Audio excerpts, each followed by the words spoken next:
Islii Estate, one of Nairobi's fastest growing commercial centers. But today, business here ground to a halt. And its place,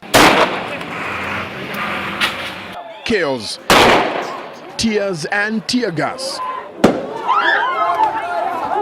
Hundreds of youth from two opposing sides took to the streets and engaged in running battles,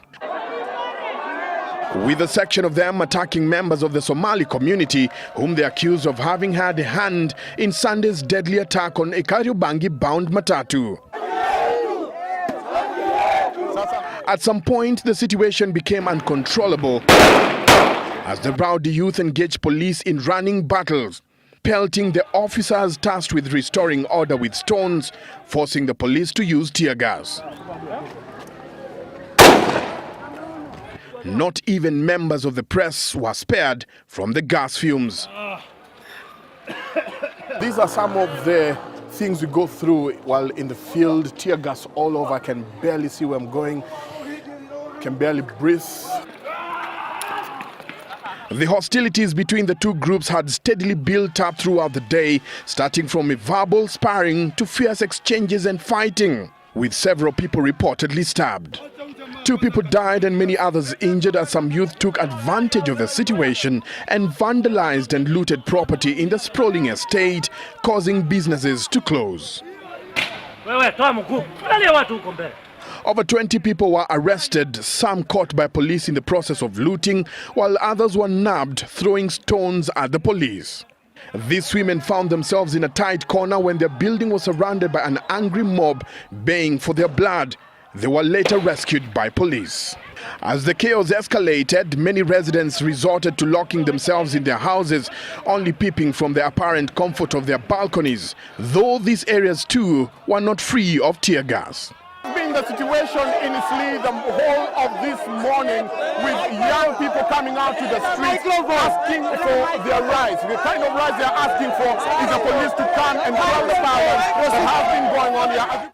Nairobi Provincial Commissioner Njoroge Ndirango has put a notice on all hooligans taking advantage of the situation in Islii to rob and harass innocent Kenyans, warning that the police will firmly crack down on the new wave of crime. He has urged all area leaders to preach peace. Criminals do not have tribes, do not have communities. They are sheer criminals. And we are pursuing them. We ensure that everything is done to get to the bottom and apprehend those who may have been behind this heinous act. At the same time, Muslim communities have strongly condemned the wave of violence and lawlessness in Islii, urging the residents to embrace dialogue and maintain peace.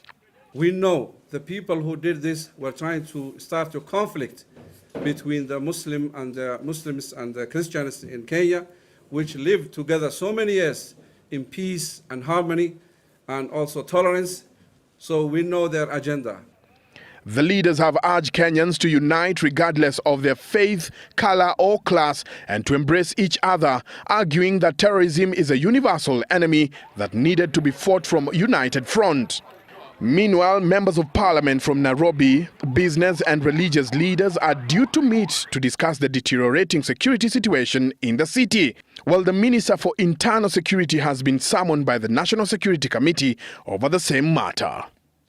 Michael Njenga, Citizen TV, Nairobi.